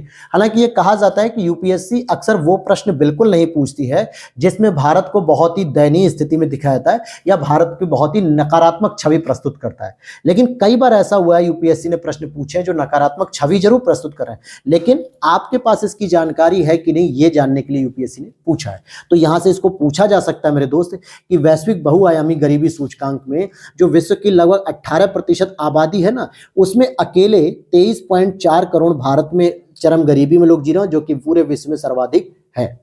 अब बात करते हैं, यहां पे एक वर्ड यूज किया गया polycrisis. What is this polycrisis? World Bank की poverty prosperity and planet report 2024 pathways out of the polycrisis report के अनुसार यह एक बहुसंकट कहलाता है। पॉली क्राइसिस को हिंदी में बहुसंकट कहते हैं। मतलब पिछले 5 वर्षों के दौरान वैश्विक गरीबी में कमी की गति और वैश्विक समृद्धि अंतराल स्थिर सी हो गई। मतलब क्या हो रहा है कि पिछले 5 वर्षों में ये देखा है वर्ल्ड बैंक ने कि जिस तेजी से हम वैश्विक गरीबी को कम कर रहे थे और जिस तेजी से हम वैश्विक समृद्धि को बढ़ा रहे थे, वो जो गैप है ना, वो स्थिर हो गया है। मतलब अगर हमने 2 अंकों की गिरावट की है वैश्विक गरीबी में, तो 2 ही अंकों की हम ग्रोथ भी कर पा रहे हैं, बहुत ज्यादा हम नहीं कर पा रहे। तो यहाँ पे जो ये गैप है ना, ये एक स्थिर सा हो गया है। सामान्यतः पॉली क्राइसिस का मतलब हो गया, जो बहुसंकट का मतलब हो गया धीमी आर्थिक समृद्धि, आर्थिक संकटों में बढ़ोतरी, जलवायु जोखिम, अधिक अनिश्चितता जैसे कई संकट एक ही समय में पैदा हो जाते हैं, तो इसी को कहा जाता है पॉली क्राइसिस। एग्जाम्पल के तौर पे जैसे मैंने बताया कि कोविड-19 आ गया, उसी समय यूएस चाइना के बीच ट्रेड वॉर चल रहा था, उसी समय रूस और यूक्रेन का भी युद्ध शुरू हो गया। ऐसा नहीं है कि आपको कोविड केवल 2020 में देखने को मिला। देखा जाए तो 2020, 21, 22 ये 3 साल ऐसे थे जहां पे कोविड का इंपैक्ट था। 20 मार्च के आसपास शुरू हो गया था, 20 मार्च को रेलवे को बंद कर दिया गया था भारत में, याद होगा 20 मार्च 2020 में। तो कोविड की प्रॉब्लम्स बढ़ने लगी, कोविड की वेव्स आने लगी अलग अलग, फिर ट्रेड वॉर हुआ, उसी दौरान रूस मतलब चाइना और अमेरिका के बीच, रूस और यूक्रेन के बीच में हुआ था। तो ऐसे में विश्व के सामने एक बहुसंकट की स्थिति आ चुकी थी। तो यहां पर यह प्रॉब्लम आ रही थी। बात कर लेते हैं भैया बहुआयामी गरीबी सूचकांक, और जो भारत में जो जारी किया जाता है नीति आयोग के द्वारा, उसमें और इसमें कितना अंतर आएगा। अगर आप देखोगे गरीबी मापने की एक विधि होती है, यह भी एक, जिसमें शिक्षा, स्वास्थ्य देखभाल और जीवन स्तर जैसे क्षेत्रों में गरीब लोगों द्वारा सामने किए जाने वाले कई प्रकार के अभावों के स्तर को मापा जाता है। देखा जाए तो इसको सबसे पहले 2010 में शुरू किया गया था, और एमपीआई सतत विकास लक्ष्य संख्या एसडीजी 1 से संबंधित होती है, जिसमें क्या होता है, जीरो हंगर है या नो पॉवर्टी है, कमेंट सेक्शन में बताइएगा। हालांकि एसडीजी 1 के तहत कहा गया है कि गरीबी के सभी रूपों के उन्मूलन का लक्ष्य रखा गया है। केवल गरीबी भोजन से ही नहीं होती है, गरीबी रोजगार से होती है, गरीबी सोच से होती है, गरीबी विचारधारा से होती है, गरीबी भोजन से होती है, गरीबी हर तरीके से होती है। सभी प्रकार की गरीबी के उन्मूलन करने की बात की जा रही है सस्टेनेबल डेवलपमेंट गोल में। अब यहां पर अगर आप देखोगे तो इसमें जो संकेतक यूज किए जाते हैं वो मुख्य रूप से 10 संकेत यूज किए जाते हैं, क्योंकि हमारे भारत में जो संकेत यूज किए जाते हैं वो 12 यूज किए जाते हैं। तो 10 तो आपके पूरे के पूरे सेम रहेंगे, जिनको 3 मेजर कैटेगरी में बांटा गया है, जिसमें स्वास्थ्य हो गया, शिक्षा हो गया और जीवन स्तर हो गया। सभी का वेटेज 1/3 होता है। लेकिन इसी के साथ जो भारत में शुरू की गई है राष्ट्रीय बहुआयामी गरीबी सूचकांक, जो कि नीति आयोग ने 2021 में शुरू किया, तो इसमें राष्ट्रीय परिवार स्वास्थ्य सर्वेक्षण के डेटा का प्रयोग करते हैं। अब होता क्या है कि वैश्विक स्तर पे जो जारी की जाती है गरीबी सूचकांक रेखा, तो इसमें 10 मूल संकेतक होते हैं, जबकि भारत में क्या किया जाता है, इसमें 2 अतिरिक्त संकेतकों को जोड़ दिया जाता है। वो कौन कौन से होते हैं? एक तो मातृ स्वास्थ्य और एक बैंक खाता। और बैंक खाते में ध्यान देना कि जब से जनधन खाते की बात की गई है 2014 से, जब से जनधन अकाउंट ओपन किए जा रहे हैं, तब से कहीं ना कहीं इस मामले में लोग अब गरीब कम रह गए। ऐसा इसलिए मैं कह रहा हूं, अभी मैंने कल शाम में यूपी बजट की क्लास पढ़ाई थी हैंड रिटन शॉर्ट नोट्स के माध्यम से, जिसमें मैंने बताया कि लगभग 9 करोड़ से ज्यादा उत्तर प्रदेश में आपके जनधन अकाउंट खोले जा चुके हैं। पूरे भारत में लगभग 57 करोड़ से अधिक लोगों के पास जनधन खाते हो चुके हैं। तो यानी भारत में जो गरीब लोग थे, जिनके पास 1 रुपए नहीं था कि खाते ओपन करा पाए, उन्होंने जीरो बैलेंस पे अपने बैंक का अकाउंट ओपन कराया। तो ये भी सही है। और मातृ स्वास्थ्य में भी लगातार वृद्धि हो रही है। हमारी मदर मोर्टिलिटी रेट को कम किया जा रहा है, शिशु मोर्टिलिटी रेट को कम किया जा रहा है, बेटी बचाओ बेटी पढ़ाओ जैसे मूवमेंट्स बहुत सारे चलाए जा रहे हैं, या फिर इंद्रधनुष जो कि टीकाकरण का एक प्रोग्राम है। ऐसे बहुत से मूवमेंट्स चलाए जा रहे हैं भारत सरकार के द्वारा, इनिशिएटिव्स चलाए जा रहे हैं, जिनके माध्यम से कहीं ना कहीं क्या किया जा रहा है, हम इन चीजों को सुरक्षित कर पा रहे हैं। इज इट क्लियर हो गया, समझ में आ गया दोस्तों मेरे। तो नीति आयोग ने 2021 में शुरू किया, जिसमें 10 तो होते ही होते हैं मूल संकेतक, जिसमें 2 अतिरिक्त जोड़ लिए जाते हैं, जिसमें एक मातृ स्वास्थ्य और एक बैंक खाता होता है। ठीक है, अगर हम बात करें इसकी जो वैल्यू निकाली थी कैसे, हेड काउंट रेशियो एच, निर्धनता की तीव्रता यानी इंटेंसिटी ऑफ पॉवर्टी, इनकी आपस में गुणा कर दो, यही इसकी वैल्यू आ जाती है। फिर आगे देख लेते हैं, भारत में नीति आयोग ने 2005-6 से भारत में बहुआयामी गरीबी नामक चर्चा पत्र जारी किया, जिसमें यह कहा कि 13-14 में जो 29.17% थी वो 22-23 में घट के 11.28% हो गई, और सबसे अधिक उत्तर प्रदेश में लगभग 5.5 करोड़ लोग जो है कि इस बहुआयामी गरीबी से बाहर हुए। दूसरे नंबर पे आपका बिहार, तीसरे मध्य प्रदेश, चौथे पे ओडिशा जैसे राज्यों में गरीबी में तेजी से गिरावट हुआ। तो बहुआयामी जो गरीबी सूचकांक था, इसमें नीति आयोग ने जो रिपोर्ट जारी की 2005-6 से भारत में अब तक कितनी गरीबी कम हो गई, तो इन्होंने कहा कि 2013-14 में 29.17 थी, जो 22-23 में घट के 11.28 रह गई है। सबसे ज्यादा गिरावट उत्तर प्रदेश में देखने को मिला। Is it clear? चलो अब हम चलते हैं एक और टॉपिक पे, मिडिल इनकम ट्रैप जिसे हम कहते हैं। मतलब जो मध्य वर्ग होता है ना, उसकी जो मिडिल इनकम होती है, उसके ट्रैप को हम समझने के लिए यहाँ पे टॉपिक को डिस्कस करेंगे। हालांकि बहुत ज्यादा डिटेल नहीं पढ़ना है, बस इतना ही जान लो कि जैसे वर्ल्ड बैंक ने क्या किया, विश्व विकास रिपोर्ट 2024 द मिडिल इनकम शीर्षक से एक रिपोर्ट जारी की। तो ये जो रिपोर्ट है ये किसने जारी की दोस्तों? वर्ल्ड बैंक ने जारी की, जिसमें भारत सहित कई देश मिडिल इनकम ट्रैप में फंसने का जोखिम का सामना कर रहे हैं। आखिर ये क्या होता है, what is the middle income trap दोस्तों, जो इसमें भारत जैसा देश भी फंसा हुआ है? तो सबसे इंपॉर्टेंट चीज समझनी है कि जब तीव्र आर्थिक समृद्धि वाली अर्थव्यवस्थाएं मध्यम आय के स्तर पर स्थिर हो जाती ना और उच्च आय वाले देशों की श्रेणी तक पहुंचने में विफल रहती हैं, तो उसी को कहा था middle income trap.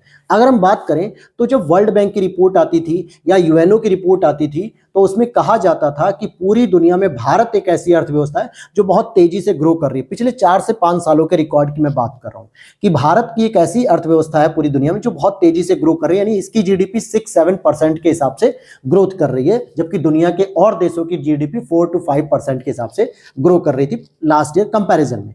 This is clear. लेकिन यहां पर जो रहने वाले लोग हैं ना, उनकी इनकम नहीं बढ़ रही दोस्तों, पर कैपिटा इनकम नहीं बढ़ रही है, यानी मध्यम आय जो है कि उनकी स्थिर हो जा रही है, जिसकी वजह से भारत उच्च आय वाले देशों की श्रेणी में नहीं पहुंच पा रहा है, फेल हो जा रहा है। जैसे आज भी हम देखते हैं कि भारत हमारा टॉप 5 में स्थित है, जिसकी लगभग 3.4 ट्रिलियन इकोनॉमी हो चुकी है। भारत 5 ट्रिलियन इकोनॉमी में शामिल होने का प्रयास कर रहा है। तो इसका मतलब क्या है? वो ये प्रयास कर रहा है कि किसी भी तरीके से मध्यम आय को क्या करें, उच्च आय में बदल दें। और जब उच्च आय में बदल देगा, यानी कि पर कैपिटा इनकम जो है, पीसीआई जब बढ़ जाएगा, तो कहीं ना कहीं हम इस मिडिल इनकम ट्रैप से बाहर निकल जाएंगे। इसका मतलब कि हमारी तीव्र इकोनॉमिक ग्रोथ तो है, लेकिन इनकम हमारी स्थिर है, और जिस वजह से हम उच्च आय वाले देशों में नहीं पहुंच पा रहे हैं। तो किसे कहा जाता है? वर्ल्ड बैंक उन अर्थव्यवस्थाओं को मिडिल इनकम यानी मध्यम आय वाले देश के रूप में वर्गीकृत करता है, जिनकी प्रति व्यक्ति सकल राष्ट्रीय आय 1135 अमेरिकी डॉलर से लेकर 13,846 अमेरिकी डॉलर के बीच में है। जबकि भारत की अगर आप देखोगे तो पर कैपिटा इनकम के हिसाब से देखोगे तो 2540 डॉलर हो गया। अब 2540 डॉलर को दोस्तों आज की रेट में अगर आप कैलकुलेट करना चाहोगे तो लगभग 2 लाख से ऊपर इसकी वैल्यू आ जाएगी, क्योंकि आज इसकी गुणा अगर आप 85 रुपीज से भी कर लेते हो तो लगभग 2,16,000 के आसपास आ जाती है, जो कि वर्ल्ड बैंक ने कहा था 2023 में भारत की पर कैपिटा इनकम इतनी ही है। समझ में आ गई ये बात? ठीक है, ये बात समझ में आ गई। बस यही टॉपिक था और कुछ नहीं था। अब चलते हैं प्रेस्टन वर्क। प्रेस्टन वर्क में एक लाइन सीधे बात में समझिए कि प्रति व्यक्ति आय एवं जीवन प्रत्याशा में संबंध को दर्शाता है कि अगर किसी व्यक्ति की इनकम बढ़ रही है तो क्या उसके जीवन जीने की क्वालिटी बढ़ रही है कि नहीं, क्या वो लंबी उम्र तक जीवित रह पा रहा है कि नहीं, अगर उसकी इनकम बढ़ती है तो। क्योंकि माना जाता है कि जिन व्यक्तियों के पास इनकम नहीं होती, जो व्यक्ति गरीब होते हैं, उनको अच्छा भोजन नहीं मिल पाता, पोषण युक्त भोजन नहीं मिलते, ड्राई फ्रूट्स नहीं खाते, फल फ्रूट्स नहीं खा पाते और ना ही बेहतर इलाज करा पाते, जिस वजह से उनकी जो जीवन प्रत्याशा है वो कम समय में ही मर जाते हैं, 40-45 साल में। लेकिन अगर लोगों की आय बढ़ रही है, पर कैपिटा इनकम बढ़ रही है, तो क्या जीवन प्रत्याशा भी बढ़ रही है? क्या उनकी लाइफ एक्सपेक्टेंसी भी बढ़ रही है? क्या वो 70, 75, 80 साल तक जीवित रह पा रहे हैं? ये चीजें देखने वाली बात है। अब यहां पर अगर आप देखोगे कि भारत की आर्थिक समृद्धि के इतिहास का विश्लेषण अक्सर प्रेस्टन कर्व के नजरिए से किया जाता है। अर्थात ये जो वक्र है ये दर्शाता है कि किसी देश की पर कैपिटा इनकम में वृद्धि उस जनसंख्या की जीवन प्रत्याशा में एक सीमा से अधिक वृद्धि नहीं होती है। यानी किसी भी देश में पर कैपिटा इनकम कितनी भी बढ़ जाए, लेकिन जो जीवन प्रत्याशा होती है वो बहुत ज्यादा नहीं बढ़ती। ऐसा नहीं कि आदमी अमर हो जाएगा, ऐसा बिल्कुल नहीं है। अगर आप इस रिलेशनशिप को देखिए, मैं इसको दिखाना चाह रहा हूं आपको। क्या कह रहा है कि जैसे जैसे यहां पर व्यक्ति की इनकम बढ़ती जा रही है, यहां पर ये व्यक्ति की इनकम बढ़ती जा रही है, वैसे ही वैसे लोगों का क्या हो रहा है, जीवन स्तर में सुधार होने से पर कैपिटा इनकम बढ़ती जा रही है, लेकिन एक निश्चित पॉइंट पर आके स्थिर हो जा रही है। यानी जब लोगों की 10,000 पर कैपिटा इनकम थी, तो यहां पे ये कर्व बन रहा है कुछ इस तरीके का, ठीक है, इस तरीके का कुछ कर्व बन गया, ठीक। तो यानी ये हो गई लाइफ एक्सपेक्टेंसी। लेकिन धीरे धीरे धीरे धीरे जब लोगों की पर कैपिटा इनकम बढ़ती जा रही है, और आज वर्तमान में मैं मान के चल रहा हूं कि अगर कुछ इस जगह पे होती है, यानी कि 65,000 पे होती है, मैं 65,000 को नीचे लिख देता हूं 65 के, तो यहां पर आप देखोगे कर्व बन रहा है कुछ इस तरीके से। अगर मैं इसको सीधा लाऊं, और यहां पे जो एज हो गया वो कितना हो रहा है, 80 साल। यानी जैसे जैसे लोगों की इनकम बढ़ रही है, उनकी लाइफ एक्सपेक्टेंसी भी बढ़ गई, लेकिन एक निश्चित समय के बाद वो रुक जाती है। तो यही चीज सीधे सीधे ये कर्व कह रहा है कि भैया प्रेस्टन वर्क से आप क्या मेजर कर सकते हो, तो जीवन प्रत्याशा और पर कैपिटा इनकम के बीच में संबंध देखने को मिलता है। कैसे बढ़ता है, जब कोई गरीब देश किसी विकास की राह पर आगे बढ़ता है, तो वहां पे प्रति व्यक्ति आय में वृद्धि होती है, साथ ही साथ पोषण में सुधार, स्वच्छता में सुधार, बेहतर स्वास्थ्य देखभाल में पहुंच के कारण शुरुआत में जीवन के प्रत्याशा में वृद्धि होती है। हालांकि एक निश्चित बिंदु के बाद यह सपाट होना शुरू हो जाती है। यानी कि अगर ये देखोगे ये बढ़ती जा रही है, फिर उसके बाद ये सपाट हो गई, फिर बढ़ तो रही है लेकिन कम ग्रोथ बढ़ रही है। आप इसको देख पा रहे होगे कि शुरू में तो ये बढ़ रही है यहाँ पे, फिर यहाँ पे भी ग्रो कर रही है, यहाँ पे भी इंक्रीज हो रही है, ऊपर हो रही है, यहाँ पे भी इंक्रीज, अब धीरे धीरे ये सपाट होती चली गई। तो ये चीजें क्या है, धीरे धीरे ग्रो कर रही हैं। इसका मतलब पर कैपिटा इनकम बढ़ने के बावजूद भी एक निश्चित बिंदु पे आके ये ठहर सी जाती हैं। अब आ जाते हैं अर्थशास्त्र के नोबेल प्राइज के बारे में हम बात करेंगे। तो यहाँ पर देखते हैं हम लोग अर्थशास्त्र का नोबेल प्राइज। देखिए अभी क्या है कि अलग अलग सब्जेक्ट में हम लोग पढ़ लेंगे, जैसे साइंस टेक को पढ़ेंगे तो वहाँ पे साइंस का देख लेंगे, यहाँ पे हम लोग क्या पढ़ रहे हैं, अर्थशास्त्र का पढ़ रहे हैं। तो 2024 का अर्थशास्त्र का नोबेल पुरस्कार Daron Acemoglu, Simon Johnson, James A Robinson को दिया गया। पहली बात कितने लोगों को दिया गया दोस्तों, 3 लोगों को दिया गया। अब इनका नाम कैसे याद रखोगे, ये आपकी जिम्मेदारी है कि कैसे आप इसको याद रख सकते हो, क्योंकि 6 सेक्शन में दिया था नोबेल प्राइज। यूपीएससी किसी का भी पूछ सकता है, इकोनॉमी में आप अर्थशास्त्र का याद कर रहा हो। डारोन एसीमोग्लू, साइमन जॉनसन और जेम्स ए रॉबिन्सन को दिया गया। उन्हें यह पुरस्कार संस्थाओं का निर्माण कैसे किया जाता है और समृद्धि पर उस क्या प्रभाव पड़ता है, इस पर शोध कार्य के लिए कहा दिया गया। अब आपको लगेगा सर नोबेल जैसा प्राइज जो कि दुनिया का सबसे बड़ा प्राइज होता है, वो नॉर्मली संस्थाओं की निर्माण और समृद्धि पर दे दिया? नहीं, ये खाली कहने के लिए है। जब इसकी डीप रिसर्च में जाओगे ना तो बहुत कुछ आपको सीखने को मिलेगा कि भैया संस्थाओं का निर्माण कैसे किया जाता है और समृद्धि पर क्या प्रभाव पड़ता है। पहली चीज कि अर्थशास्त्र के स्वीडिश रिक्स बैंक पुरस्कार को ही आमतौर पे अर्थशास्त्र का नोबेल प्राइज कह दिया जाता है। तो रिक्स बैंक पुरस्कार, यूपीएससी ऐसे टर्म्स को पूछ लेती है। पुरस्कार के प्रथम विजेता कौन थे, तो रागनार फ्रिस्क और जॉन टिरबर्ग। इसकी जरूरत नहीं है, ये 1969 में पूछा गया था। अमर्त्य सेन ने कल्याण अर्थशास्त्र और सामाजिक विकल्प सिद्धांत में उनके योगदान के लिए 1998 में उन्हें अर्थशास्त्र का नोबेल प्राइज दिया गया था, और वे अर्थशास्त्र का नोबेल पुरस्कार जीतने वाले पहले भारतीय थे। कौन थे पहले भारतीय जो कि नोबेल प्राइज जीते थे 1998 में। अब यहाँ पे जो शोध है, जो इनकी रिसर्च है, उसमें इन्होंने बस सिंपल सी बात है कि देश की समृद्धि में सामाजिक संस्थाओं के महत्व को दर्शाया गया। अब यहाँ पे आपको कमेंट सेक्शन बताना दोस्तों कि सामाजिक संस्थाएं क्या होती है। हालांकि मैं यहाँ पे आपको हिंट देता हूँ, जैसे अगर आप देखोगे परिवार हो गया, विवाह हो गया, जाति हो गया, ये सब कुछ ऐसी सामाजिक संस्थाएं हैं जिसके बारे में हम बात कर रहे हैं। या फिर यहीं पे आप जाति के साथ साथ जो कास्ट सिस्टम होता है ना, मतलब वही चीज, तो इसको भी आप कह सकते हो। बाकी आपके ऊपर है कि आप कैसे कैसे पढ़ते हो, ठीक है, बाकी उसमें कुछ खास चीजें नहीं है। अब आ जाते हैं हम लोग एक अलग सेक्शन में जो हम चलेंगे एग्रीकल्चर में, ठीक है। एग्रीकल्चर में सबसे पहले हम लोग बात करेंगे एग्रीकल्चर सेक्टर की। तो आगे देखते हैं हम लोग, इसमें हम लोग पढ़ेंगे एग्रीकल्चर और एलाइड सेक्टर, यानी कि कृषि और कृषि से संबंधित जितने भी क्षेत्र होते हैं, चाहे वो बीज इंडस्ट्री हो, यूरिया इंडस्ट्री हो, या फिर वो खाद इंडस्ट्री हो, फर्टिलाइजर जिसे हम कह सकते हैं, या फिर और भी जो कृषि से संबंधित जो छोटे छोटे हथियारों और यंत्रों की जो इंडस्ट्रीज होती है, उन सभी के बारे में हम बात करेंगे। सबसे पहले किसानों के जीवन और आजीविका में सुधार के लिए 7 प्रमुख योजनाओं को मंजूरी दे दी गई है कैबिनेट मंत्री के द्वारा या केंद्रीय मंत्रिमंडल के द्वारा, और इसके लिए लगभग 14,235 35.3 करोड़ रुपए का जो है कि बजट निर्धारित किया गया। कितना बजट निर्धारित किया गया? 14.235। ध्यान देना दोस्तों कि 2025-26 की बात नहीं हो रही है, बल्कि जब 23 जुलाई 2024 में जो बजट आया था उसकी बात की जा रही है, क्योंकि हम लोग जो करंट पढ़ रहे हैं दोस्तों वो अप्रैल से लेके अक्टूबर 2024 तक की हम लोग करंट पढ़ रहे हैं। तो क्या किया गया? किसानों के जीवन और आजीविका में सुधार के लिए 7 प्रमुख योजनाओं को मंजूरी दे दी गई।